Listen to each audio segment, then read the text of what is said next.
Les experts basket, épisode 8, bienvenue sur Monaco Info pour cette émission spéciale finale, puisque l'épilogue des finales de Betclic Elite et de NBA approche, et pour en parler, on a de la chance, on a le meilleur consultant que la planète basket puisse nous offrir, Ali Traoré. Bonjour Ali. Bonjour, que d'éloges. Mais oui, mais mérité. Merci. Comment allez-vous aujourd'hui en ce lundi ? Très bien, merci. On l'a dit, une émission riche et on va tout de suite commencer par la première rubrique, vous en avez l'habitude, c'est le débrief.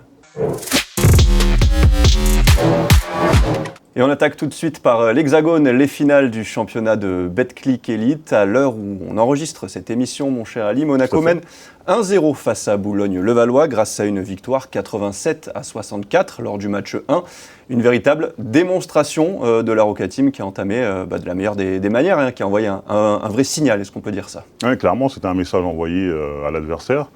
Cette année, à Monaco, forcément, avec le titre qui lui a échappé pendant toutes ces années, c'est l'année ou jamais. Un match maîtrisé de bout en bout, notamment défensivement, un très très bon travail fait sur Victor Wembanyama, par qui 70% du jeu des Mets passe. Et aussi, offensivement aussi, j'ai beaucoup aimé, à l'image de Mike James, avec ses 8 passes décisives, le mouvement offensif et le fait que tout le monde ait pu contribuer offensivement. C'est exactement ça, puisque 8 joueurs ont inscrit 7 points ou plus. C'est la profondeur de banc, c'est les rotations monégasques qui ont fait la différence. Exactement, la profondeur de banc, les rotations. Forcément, individuellement, les joueurs de Monaco sont plus forts. On sait que les plus gros prospects sont du côté de Levallois, mais les joueurs confirmés sont du côté de Monaco. Quoique, on a quelques jeunes très intéressants, comme Mathieu Strazel.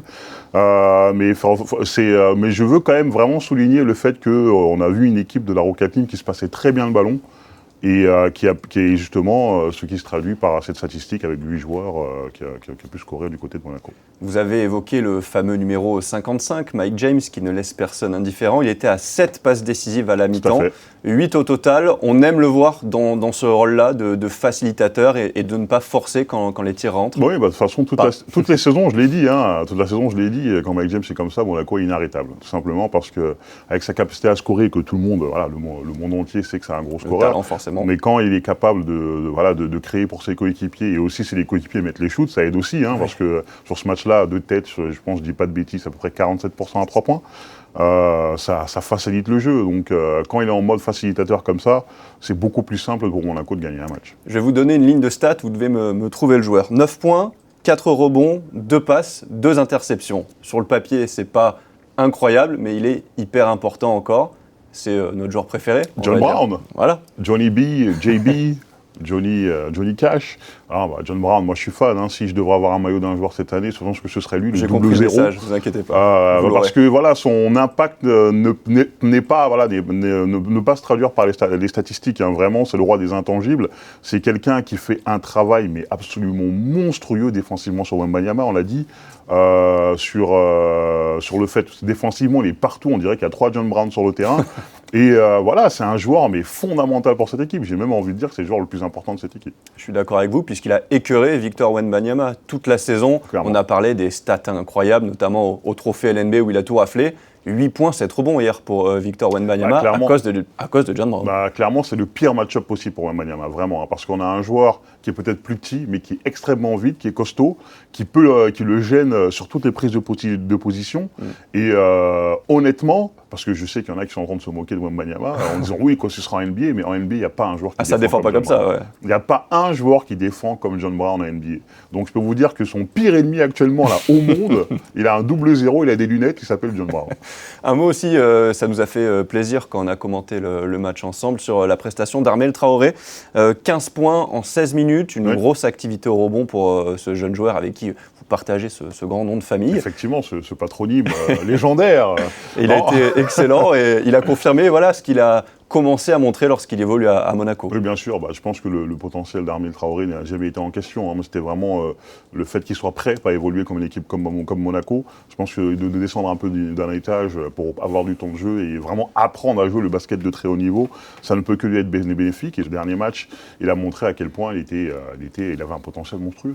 Si vous deviez vous glisser dans la peau de Vincent Collet sur le match 2, les ajustements à faire pour les Mets, pour ne pas prendre une grosse rouste comme ça a été le cas face à la Roca Team lors du match 2?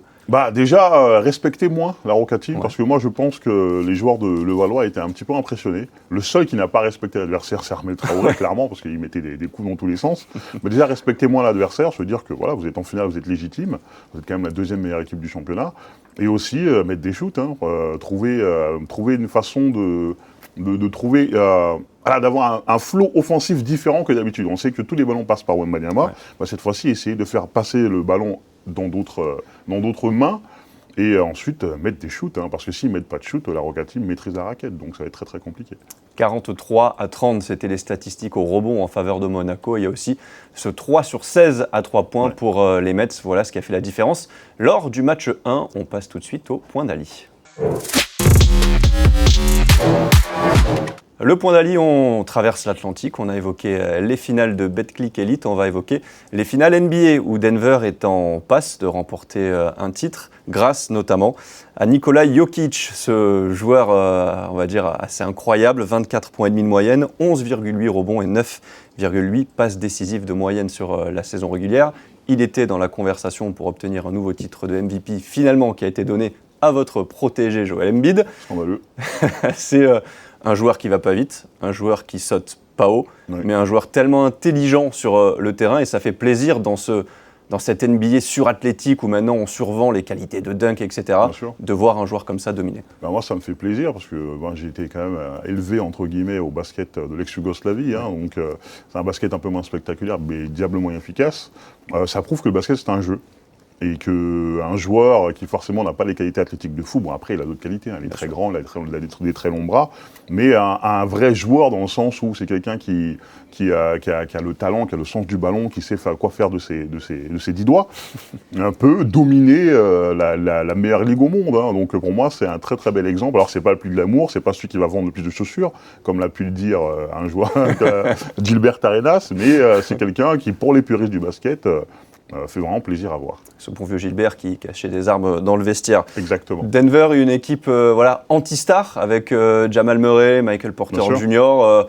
On sait aussi qu'il y a eu ces derniers temps des équipes qui se sont réunies pour créer des super teams. Kevin Durant qui navigue un petit peu partout pour aller chercher des bagues. Ça aussi, ça fait plaisir de voir une équipe à l'image de Milwaukee avant qui a construit autour d'Antetokounmpo. Denver en passe de choper un titre en ayant construit autour de Jokic. Bien sûr, ça fait plaisir, surtout que c'est un peu des homegrown talents, dans le sens où ce sont des joueurs qui ont été draftés par Denver, surtout Jokic, qui a été drafté, je crois, 37e ou 32e tour, bien sûr, pendant une pub de Taco Bell, quoi. Vraiment le truc, zéro respect. et littéralement, c'est le troisième, il mérite 3 MVP. Oui, non, c'est bien. Après, comme on dit, les gens ils pensent toujours aux Lakers, aux Knicks, etc., vraiment au glamour, aux paillettes. Forcément, ça ne va pas super faire plaisir aux profanes du basket, mais pour vraiment les gens qui apprécient entre guillemets les puristes, les vrais fans de basket, ça fait quand même plaisir de voir ce genre de choses. Parmi toutes les qualités, pour terminer sur le dossier Jokic, ce côté playmaker pour un big man, c'est assez incroyable, sa vision du jeu. Bien sûr, c'est Arvydas Sabonis 2.0, pour ceux qui connaissent un petit peu, c'était un géant avec des mains d'or. Le jeu passe par lui, c'est incroyable de dire que c'est le deuxième meneur sur le terrain, et sa capacité à faire des passes, en plus de scorer et prendre des rebonds, fait que c'est un joueur absolument unique. On l'avait d'ailleurs vu, la seule victoire de Miami dans cette série, c'est quand ils avaient réussi à limiter l'impact et le côté playmaking de Jokic avec 4 assists. Et c'est ça qui avait fait la différence. On va encore parler de big men, mais on va revenir à Monaco, c'est le duel.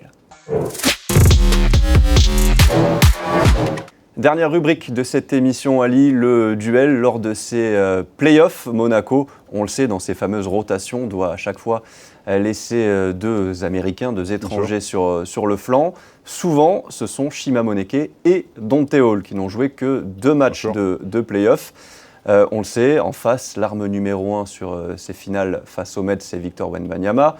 Pas un vrai 5, vous le dites, vous le répétez souvent, mais quand même un intérieur de très grande taille. Ma question, elle est simple, est-ce qu'il faut réintégrer Dante Hall sur ces prochains matchs des finales ? Alors, c'est une question très compliquée, surtout pour l'entraîneur, parce qu'on sait la valeur des joueurs comme Dante Hall ou Chima Moneke. Mais le truc, c'est que là, actuellement, sur ces playoffs, ça fonctionne très très bien sans eux.